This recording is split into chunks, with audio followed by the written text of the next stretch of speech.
Tiger fans, the draft talk is heating right up, and there's a lot of scenarios running through my head, and I'm sure all of your heads as well, each and every night. And tonight I wanted to do a quick video with 3 different scenarios that I've got, which is kind of depending on what happens with compo picks, what happens with certain players being selected, and this is mainly going to impact Richmond, West Coast, and Essendon. So I haven't worried about the rest of the first round. This is just for the first 3 teams. So if you're an Eagles, a Bombers, or a Tigers fan, check this one out and see what you think about it. But make sure, before we get stuck into it, make sure you hit the like and subscribe button. We're tracking towards 4,000 subs. Would love to hit it by draft and trade period time. We appreciate all the love and support. It's such an interesting time of year when it comes to draft and trade stuff. And I just feel like with how even this draft is, there's so many ways this could work. Like, there's not that 1 or 2 generational talent at the top that it's like, okay, absolute lock, non-negotiable. I still feel like there's a bit of room to move, and it's just become a bit more of an even draft than what we maybe all first thought. But with that being said, let's jump across to the scenarios. Let's go through them all and see what everyone thinks.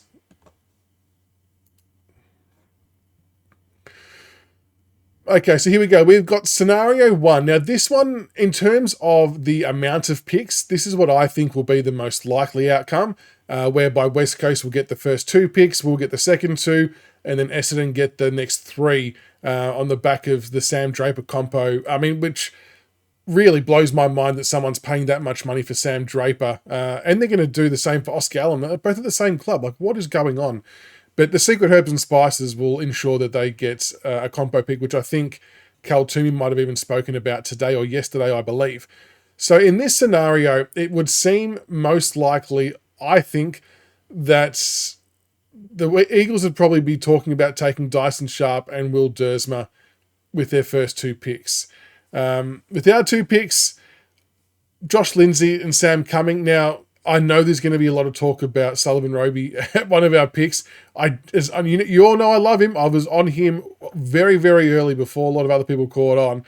I just don't know if we can do justified at pick 3 or 4 yet. If he has a good grand final, that may change things. And if he has a good combine, that may further change things. I just think, and the Lindsay one I know won't be popular, but for the 4 or 5 years Richmond down the track, when you've got an elite ball user, and this kind of goes back to what Pommy was saying in his mock draft. It seemed to it actually made sense when he was mentioning it, that you're going to have an elite ball user in the back half to open games up. Now, there's going to be arguments that Sam Grewal could be there as well. There might be arguments for Duff Tytler or Greaves to be there. But yeah, I mean, they're the 2 that I've got in there for the moment. And then for Essendon, I've got him taking Cooper Duff Tytler, Ollie Greaves, and Sullivan Roby, which I think would pain a lot of Richmond people.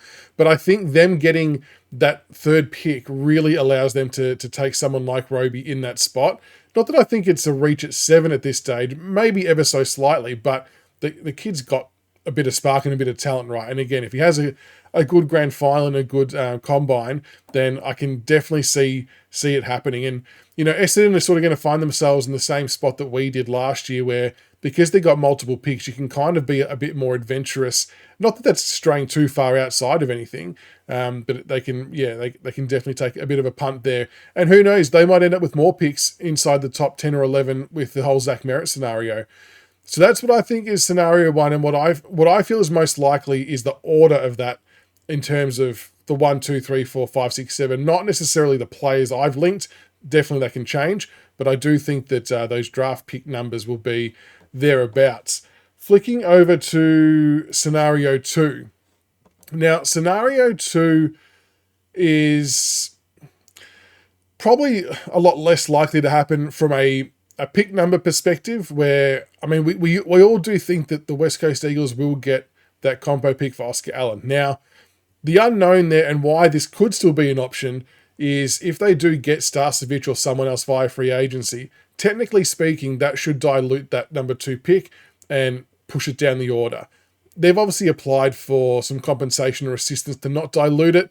I think that is utter bullshit and would be completely unprecedented to allow them to do that. And it would, I think it would piss a lot of clubs off and send a really bad message.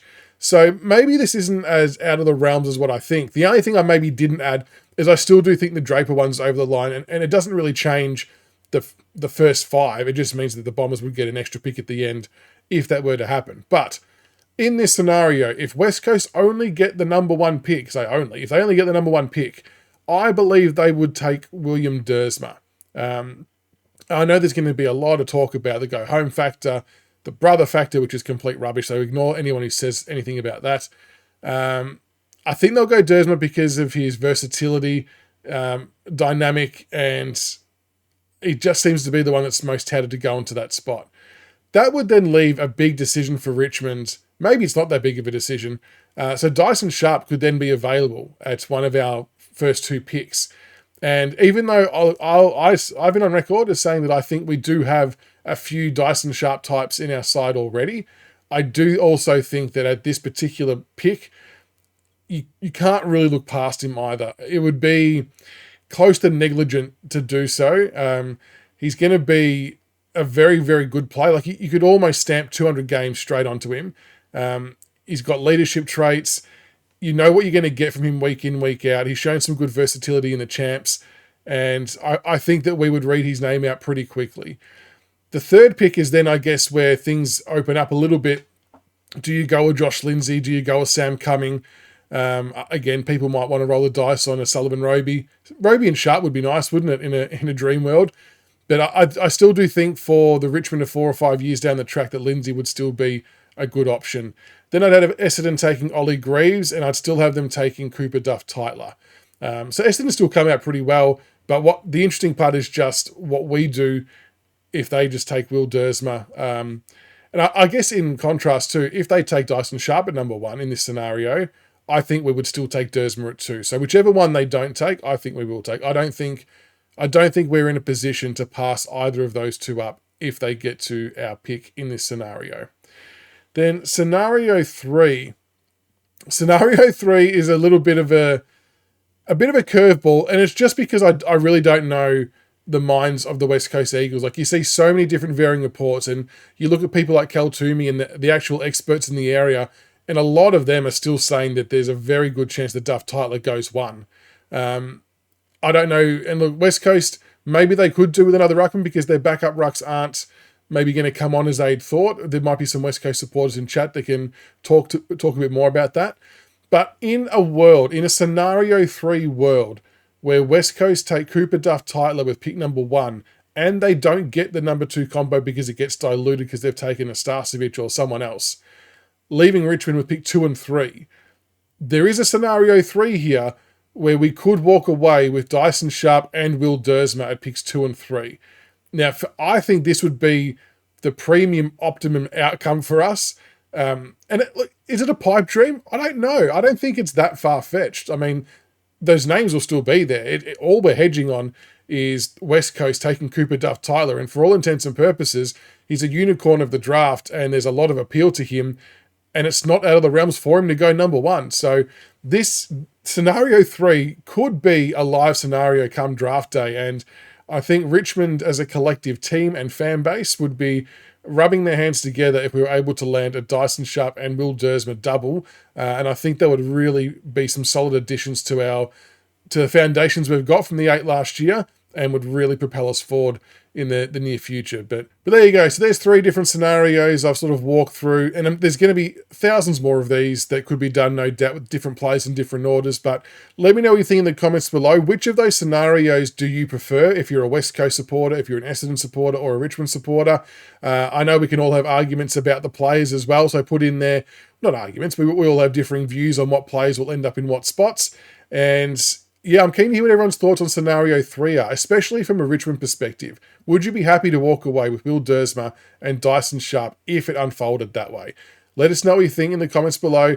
And yeah, there's going to be plenty more draft content because it's a fascinating part of the game. So until the next one, go Tigers.